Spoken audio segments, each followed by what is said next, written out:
Hello everyone, bringing you a video today which, in contrast to my sort of standard intro there, which hints at British Commonwealth militaria or military history, is actually looking at Irish military history and a recreation of Irish troops from the 1980s. The kit and equipment, however, as we'll see, is actually majoritarily of British origin and British design. We'll look at that more as we get into the video. What we're looking at here specifically is a recreation of a private, a 3-star private, which is the equivalent of private first class, in the FCA, Ireland's reserve forces of the time, in 1984. And the reason I say 1984 specifically is that this is referenced from photographs taken in 1984. The early 1980s to the mid-1980s were an interesting time for the FCA. You see a transition from the older kit, the 1937 pattern web equipment, with some men providing private purchase items, changing weapons from the number 4 to the FAL, which had been in regular army use for quite some time in Ireland. And as a result, you get some interesting mixes of kit, older and newer kit together, and that's what we're going to be looking at in the video here. As I say, this is directly referenced off photographs from 1984, and we're looking at a recreation of a private first class equivalent, a 3-star private in the FCA in 1984. We'll get into looking at the details of the uniform and equipment now. So as I say, in this time period there was a real mix of kit and uniform in use. Period photographs still show 1937 pattern web equipment in some instances, a mix of the number 4 and the FN FAL. So it's a very interesting period from that point of view in terms of the uniform and equipment of the FCA, real mix.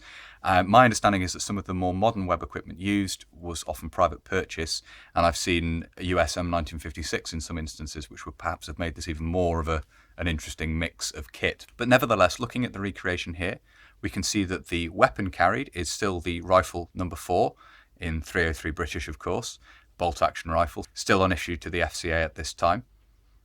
Looking at the uniform in more detail, we'll start at the top as we normally do, and we have here the FCA beret in grey with a green backing behind the badge, as you can see here, to distinguish from regular forces who wore the black beret, of course, with a red backing behind the badge.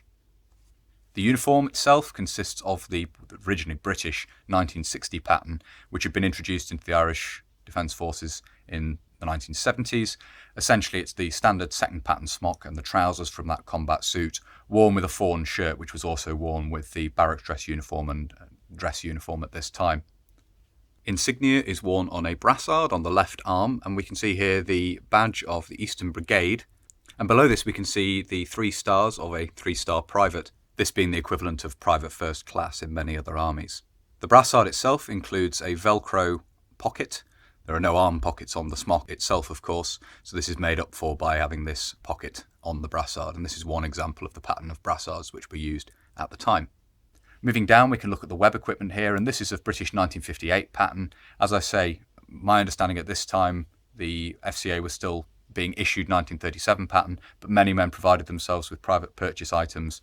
British 1958 pattern bought surplus, and in some instances US M1956 shows up in period photographs as well, which is quite interesting. But we have the 2 pouches worn at the front here, the 2 ammunition pouches worn around the front, essentially in standard configuration. On the right hip we have the water bottle, and this is one of the earlier patterns of water bottle pouch with the twist lock on the flap. This seems to be the most common type to show up in Irish service, so that's the reason for including it here. To the rear we have both of the rear pouches worn. As you can see, these are pretty full, but the cape carrier has not been carried in this instance, and this is based on the photographs which I have referenced this recreation from. The cape carriers were not being carried, so I've omitted that here. Moving down further, we can see the combat boots here. These are a high leg boot of Irish manufacture, fairly standard for military high leg boots at the time, rubber sole, leather uppers, fairly standard combat boots. So there we are, that's a look at a recreation of a 3-star private in the FCA, the Irish Army Reserve, circa 1984. As I say, when I first came across photographs of the FCA around this time, I was very interested to see the interesting mix of kit that was being used at the time.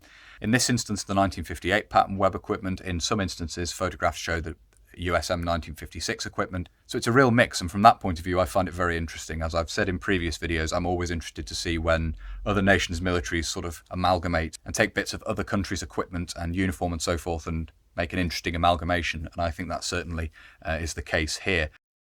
So there we are. I hope you found it interesting looking at that. As you can see, an interesting mix of sort of different eras of British kit in Irish use. A lot of the kit and equipment used by Ireland, obviously the 58 pattern webbing, the combat uniform and so forth, were of British origin, British design, although some was manufactured, the combat uniform and so forth was also manufactured in Ireland as well.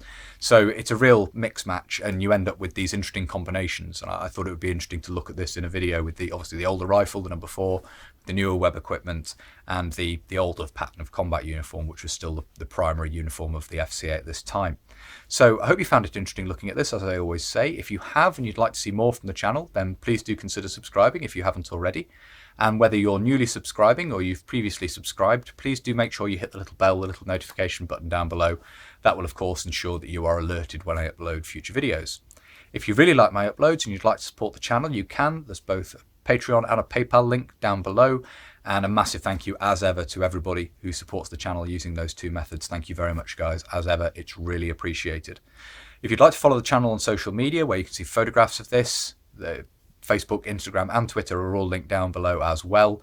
And if you'd like to make contact but you don't really use social media, there is of course an email address down below as well. But that's everything for this video, so until next time, bye for now.